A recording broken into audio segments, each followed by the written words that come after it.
दो बैलों की कथा। झूरी किसान के दो बैलों के नाम थे हीरा और मोती।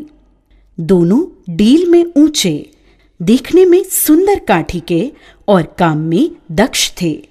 बहुत दिनों से एक साथ काम करते करते रहते रहते दोनों में भाईचारा हो गया था। दोनों एक दूसरे को चाटकर और सूंघकर अपना प्रेम प्रकट करते।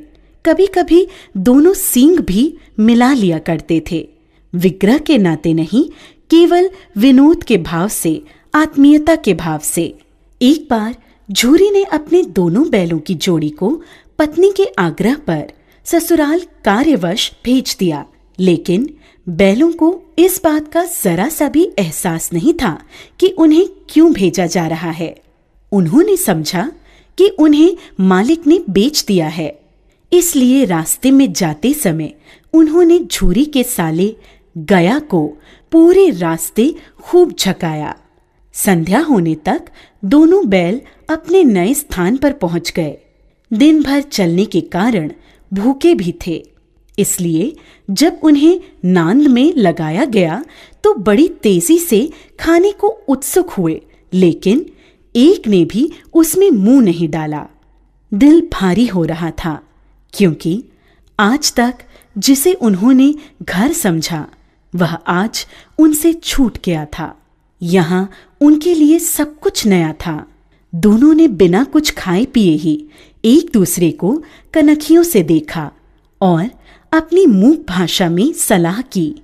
जब रात में गांव में सब लोग सो गए तो दोनों ने जोर मारकर पगहे तोड़ डाले और घर की तरफ सटपट चल पड़े। प्रातःकाल जब झूरी सोकर उठा तो अपने दोनों बैलों हीरा और मोती को दरवाजे पर देखकर स्नेह से गदगद हो उठा। दोनों बैलों की गर्दन में आधा आधा गराव लटक रहा था। घुटने तक पांव कीचड़ से भरे थे। साथ ही दोनों की आंखों में विद्रोहमय स्नेह छलक रहा था। झूरी ने दोनों बैलों को इस अवस्था में देखकर खुशी से दौड़कर उन्हें गले लगा लिया और उन्हें बार बार चूमने लगा। यह दृश्य बड़ा ही मनोहर था, लेकिन झूरी की स्त्री ने बैलों को द्वार पर देखा तो जलबुन उठी। बोली, कैसी नमक हराम बैल हैं कि एक दिन वहां काम न किया, भाग खड़े हुए। परंतु झूरी अपने बैलों पर यह आरोप न सुन सका और बोला, नमक हराम क्यों है? चारा दाना न दिया होगा, तभी तो भाग आए।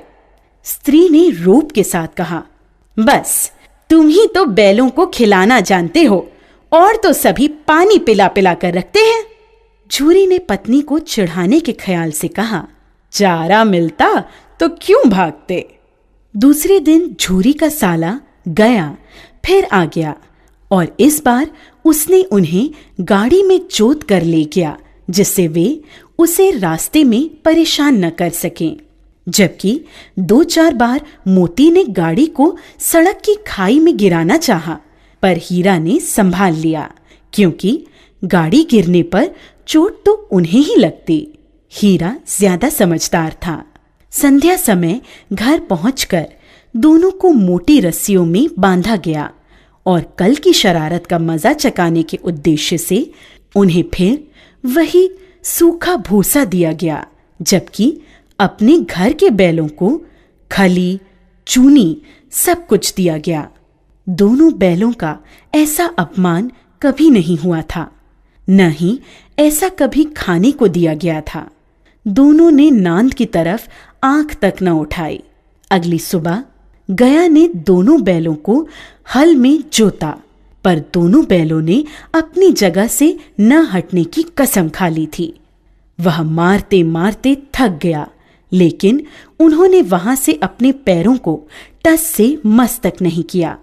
इस प्रकार हार मानकर गया ने उन्हें नांद पर लाकर बांध दिया। दोनों के सामने आज भी रूखा सूखा भूसा ही डाला गया। दोनों चुपचाप खड़े रहे। घर के लोग अभी भोजन कर ही रहे थे कि एक छोटी सी लड़की घर से 2 रोटियां लेकर निकली और दोनों के मुंह में देकर चली गई।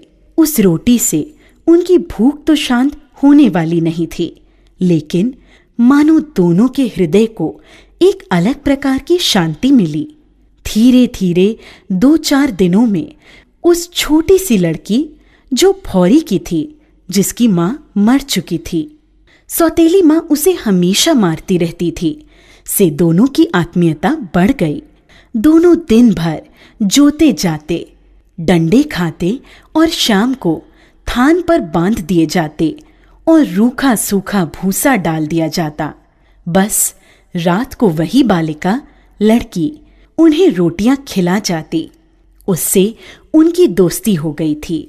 एक रात दोनों ने वहां से भागने की योजना बनाई।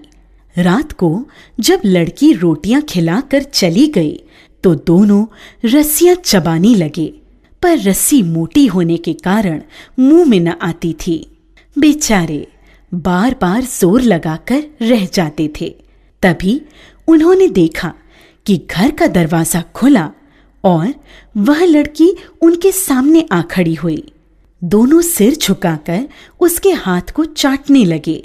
उसने दोनों के माथे पर हाथ फेरा और बोली, खोल देती हूँ तुम दोनों को, चुपके से भाग जाओ, नहीं तो यहाँ के लोग तुमसे काम करवा करवा कर मार डालेंगे। उसने दोनों के गराव खोल दिए और भागने का इशारा किया, पर दोनों चुपचाप खड़े अभी सोच रहे थे कि हमारे भागने पर इस बच्ची पर आफत न आ जाए।